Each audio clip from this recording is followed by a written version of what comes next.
இரவு நாளைக்கு காலையில் நாளைக்கு சாயந்தரம் போது எடுத்துக்கொண்டு போவோம். ஏதோ வந்தோம் போனோம் கலந்துட்டு இல்லாமல் இது ஒரு முக்கியமான புள்ளியில் இருக்கும்.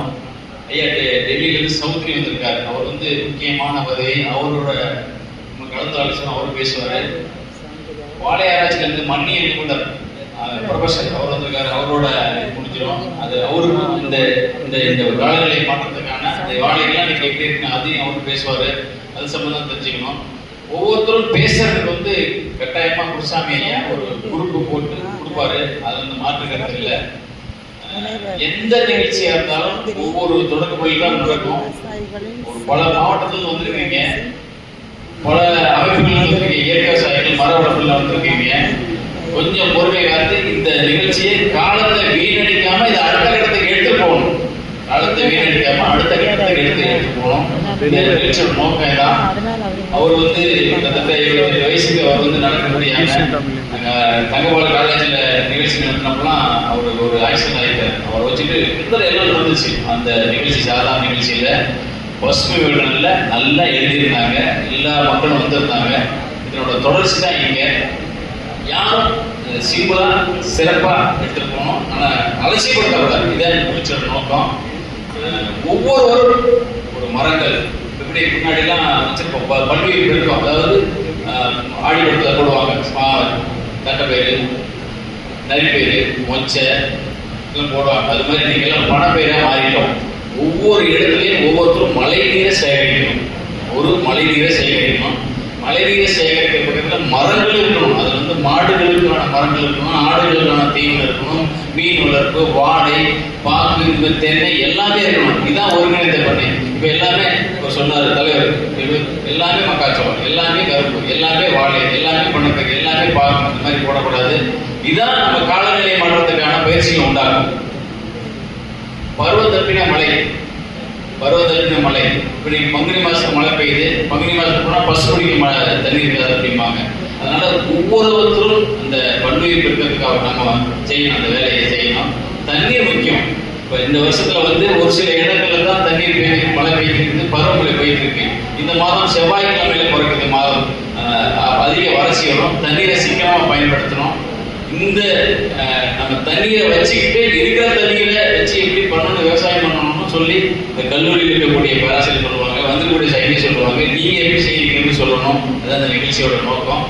ஒவ்வொருவரும் இந்த காலத்தை நீங்களா பல ஊர்களிலிருந்து பல மாவட்டத்திலிருந்து வந்திருக்கிறீங்க. காலத்தை வீணடிக்காமல் இந்த நிகழ்ச்சி கற்றுக் வருமாறு அன்போடு கேட்டுக்கொள்கிறேன். அனைவருக்கும் வணக்கம். நான் தமிழ் பற்றாளர் தமிழக திவ்யாமுத்துப்பாண்டி மதுரையிலிருந்து என்னுடைய சிறு வயதிலிருந்து சமூக நல தொண்டுகளை மட்டுமே பின்பற்றி வருகிறேன். என்னுடைய கல்லூரி படிப்பிலும் சரி, இன்று வரையிலும் சரி, குடும்ப நலனோடு சேர்த்து பொது நலத்தையும் சிறப்பாக செய்து வருகின்றேன். எனக்கு ஆசிரியத்த அந்த உள்ளங்களாகிய அப்பா அவர்கள் அனைவருக்குமே என்னுடைய மனமான நன்றியை தெரிவித்துக் கொள்கிறேன். இந்த ஒரு கொண்டிருக்கிறார்கள் அப்பா அவர்கள். ஒவ்வொரு பயிற்சியிலும் நானும் வந்து கலந்து கொள்கிறேன். எனக்கு நிறைய இந்த விவசாயம் சார்ந்து அறிவு பசி அதிகமாக உள்ளது. நான் இன்னும் நிறைய தெரிந்து கொள்ள வேண்டும். கற்றது கைமண் அளவுதான். இன்னும் கற்றுக்கொண்டே இருக்க வேண்டும் என்பதுதான் என்னுடைய ஆசை என்று நினைக்கின்றேன். ஒவ்வொரு முறையும் நான் பயிற்சி எடுத்துக்கொண்டு என்னை சார்ந்த விவசாய பெருமக்களுக்கும் எனது அமைப்பில் இருக்கக்கூடிய ஒவ்வொரு ஆளுமைகளுக்கும் இந்த விடயங்களை பகிர்ந்து கொண்டு வருகிறேன். நிறைய மரக்கன்றுகளை நட்டுள்ளோம், இன்னும் நடுவோம். ஒவ்வொரு முறையும் இந்த பயிற்சி பட்டறைக்கு வரும் பொழுது நிறைய சிந்தனைகள் வெளிப்படுத்த வேண்டும். ஒவ்வொரு கருத்துக்களுமே சிறந்ததாகவும் அமைந்திருக்கின்றது. தொட்டனை தூரும் வழக்கின் மாந்தற்கு கட்டணை தூரும் அறிவு என்ற எம் புலவனின் வார்த்தைக்கு தங்குமிடம் கொடுத்த இந்த ஹாஸ்பிட்டாலிட்டி கிரியேட் பண்ண இந்த அமைப்புக்கு நம்ம எல்லாரும் சார்பாக ஒரு நன்றியை தெரிவித்துக் கொண்டு என்னோட கருத்துக்களை பதிவு செய்ய என்னை அழைத்த மிஸ்டர் குருசாமி அவர்களுக்கு நன்றி. நான் வந்து பார்த்தீங்கன்னா ஒரு என்ஜிஓ பேக்ரவுண்ட்லேருந்து நான் வந்து ஒரு பொண்ணு. என்னோட அப்பா அம்மா 2 பேருமே சோஷியல் ஒர்க். ஸோ ஆரம்ப காலத்தில் அவருடைய பணி வந்து எங்கே துவங்குச்சுன்னா மணிப்பூர் அப்படிங்கிற ஒரு இம்பால் ஸ்டேட்லேருந்து அவங்களுடைய பணி வந்து ஸ்டார்ட் பண்ணாங்க 1994.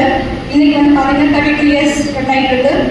ஸோ ஆஃப்டர் ஹிஸ் பாஸ்ட் 2012 அப்பா இறந்துட்டாரு. ஸோ அப்பாவுக்கு அப்புறம் இந்த நிறுவனத்தை கொண்டு போகணும் அப்படின்னு சொன்னது மிஸ்டர் குருசாமி சார் அவங்க தான். என்னோட கிராஜுவேஷன் வந்து பார்த்தீங்கன்னா எம்எஸ்சி சாஃப்ட்வேர் இன்ஜினியரிங்.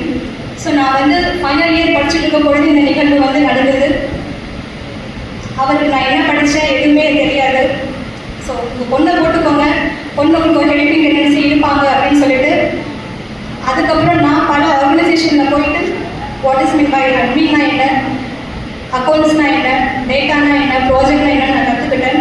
இன்றைக்கி என்னோட எக்ஸ்பீரியன்ஸ் வந்து பார்த்தீங்கன்னா 15 இயர்ஸ். ஸோ கம்ப்ளைண்ட்ஸ்ன்னு சொல்லுவாங்க. ஒவ்வொரு என்ஜிஓ வந்து பார்த்தீங்கன்னா ரன் பண்ணுறதுக்கு parameters and complaints. Parameters complaints அப்படின்னா என்னென்னா, இன்றைக்கி ஒரு சின்ன விஷயம் நான் எனக்கு தெரிஞ்சு நான் சொல்லி கொடுத்துட்டு போகிறேன். நம்மளோட ஐடென்டிட்டி இருக்கு இல்லையா, நான் யாருன்றதுக்கு எனக்கு என்ன ப்ரூஃப், பேன் கார்டு இருக்கும், ஆதார் கார்டு இருக்கும். அப்போ ஒவ்வொரு என்ஜிஓஸ்க்கும் ஒவ்வொரு ஐடென்டிட்டி இருக்குது. என்கிட்ட டீடு இருக்குது சார், பேன் கார்டு இருக்குது சார், இதை தவிர்த்து வேறு என்ன வேணும் சார் அப்படின்னு கேட்பாங்க. ஸோ கம்ப்ளைண்ட்ஸ் வந்து பார்த்தீங்கன்னா எங்கே போனாலும் ஒரு ப்ராஜெக்ட் ஆஃபீஸருக்கு வந்து ஒரு for example I'm telling I multi agency, நான் வந்து உங்ககிட்ட உங்களை பற்றி ஒரு இன்ட்ரடக்ஷன் கொடுங்கன்னு கேட்குறேன்.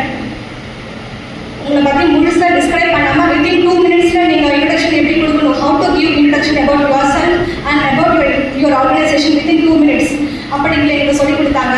அந்த கம்ப்ளைண்ட்ஸ் வந்து பார்த்தீங்கன்னா லாஸ்ட் 3 years உடைய IT, 12A, ATG, CSR, FCRA and then இது எல்லாமே இருக்கக்கூடியது தான் அந்த கம்ப்ளைண்ட்ஸ்.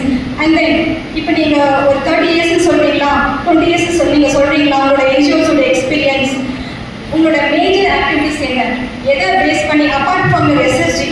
ஏன்னா என்ஜிஓ அப்படின்னாலே சுய உதவிக்குழு மையப்படுத்தி தான் ஆரம்பிக்கிறாங்கன்னு சொல்கிறாங்க. சுய உதவிக்குழு அப்படிங்கிறது எதுக்காக வந்ததுன்னா, ஒரு பெண் ஒரு ஆணை டிபெண்ட் பண்ணாமல் தனிச்சு எப்படி வாழணும் அப்படின்றதுக்காக தான் ஒரு மையப்படுத்தி இந்த விஷயத்தை கொண்டு வந்தாங்க.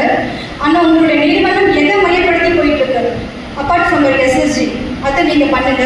இன்னைக்கு இந்த ஒர்க் ஷாப் வந்திருக்கோம், நம்ம எல்லாரும் ஒரு இன்ட்ரடக்ஷன் கொடுத்துருக்கோம் இல்லையா, எதுக்காக கொடுத்துக்கிட்டோம்னா நமக்கே தெரியாமல் நம்மளோட மாவட்டத்திலேருந்து யார் யாரெல்லாம் வந்திருக்காங்க, என்னென்ன விஷயங்கள் பண்ணிட்டு இருக்காங்கன்னு அது தெரிஞ்சுக்கிறதுக்காக தான். ஸோ இந்த ஆஸ்பெக்டோட நீங்கள் ஒருத்தர் அணுகுங்க. உங்களுக்கு என்ன பர்பஸ்க்காக நீங்கள் இந்த மீட்டிங் வந்தீங்களோ அது உங்களுக்கு கண்டிப்பாக கிடைக்கும் அப்படின்னு நான் இதை பதிவு பண்ணுறேன். நான் சொன்ன அந்த கம்ப்ளைண்ட்ஸில் நீங்கள் முதல்ல முடிச்சிங்களான்னு பாருங்கள். முடிச்சுட்டு உங்களோட ஃபோன் இருக்கும் இல்லையா, அந்த ஃபோனில் ட்ரைவ்னு இருக்கும். ஸோ அந்த ட்ரைவில் வந்து பார்த்தீங்கன்னா உங்கள் என்ஜிஓஸை பற்றி நீங்கள் எல்லாமே ஹார்ட் காப்பீஸை கொண்டு வரணுன்றது அவசியம் இல்லை. அந்த ட்ரைவில் எல்லாமே ஸ்டோர் ஆகிருக்கும். when you change your phone, உங்கள் ஃபோனை நீங்கள் மாற்றினாலும் உங்கள் ட்ரைவ் வந்து மாறாது. So it will all store in your drive. So அதுதான் அந்த கம்ப்ளைண்ட்ஸில் வந்து எங்களுக்கு சொல்லிக் கொடுத்தது. இப்போ நீங்கள் உங்களை பற்றி நான் சொல்லும் பொழுது, மேடம் நீங்கள் சுயதொழிலை தவிர்த்து நீங்கள் வேறு என்ன பண்ணுறீங்க அப்படின்னு சொல்லும்போது, மேடம் நீங்கள் இதில் எத்தனை வருஷமாக இந்த வாட்டர் ரிட்டர்ன் இருக்கீங்க அப்படின்னு கேட்டால், நான் வந்து 2017 இருக்கிறேன். அப்போ உங்களுக்கு யாராவது ஃபண்டிங் வந்து சப்போர்ட் பண்ணாங்களா, நீங்கள் மேஜர் நம்ம வந்தது எதுக்காகனா யாராவது ஃபண்டு கொடுத்தாங்களா, ஃபண்டு உங்களுக்கு வந்துதா, நீங்கள் யூட்டிலைஸ் பண்ணீங்களா, அப்போ ஃபண்டு வாங்கணுங்க உங்களுக்கு ஏன் சொல்லிக் கொடுக்க மாட்டேங்கிறாங்க அப்படின்னா அதில் ஒரு சின்ன சிக்கல் இருக்கும். இப்போ நான் டிடிஎஸ்ன்னு சொல்லிட்டு ஒரு நெட்வொர்க் கூட இணைஞ்சு நாங்கள் வேலை பார்த்துட்டு இருக்கோம். விமென்ஸ் கலெக்டிங்கிற ஒரு நெட்வொர்க் கூட இணைஞ்சு வேலை பார்த்துட்டு இருக்கோம். எங்களுக்கு வந்து அவங்க ஒரு ப்ராஜெக்ட் கொடுப்பாங்க, நாங்கள் ஃபீல்ட் லெவலில் இறங்கி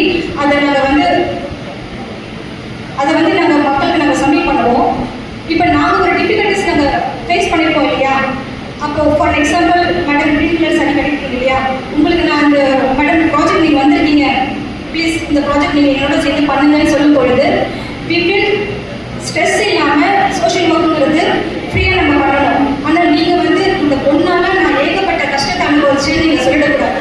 அதனால தான் உங்களை தனிச்சையாக பண்ண வைக்கணும். சரிங்களா? அதுதான் விஷயம் ஒழிய ஆல்ரெடி பண்ணவங்க ஏன் நமக்கு சொல்ல மாட்டேங்கிறாங்கன்னா இதுதான் காரணம். ரைட்? வேறு ஏதாவது நமக்கு வந்து என்ன சொல்கிறது, உங்களுக்கு எனக்கு ஏதாவது கருத்துக்கள் இருந்ததுன்னா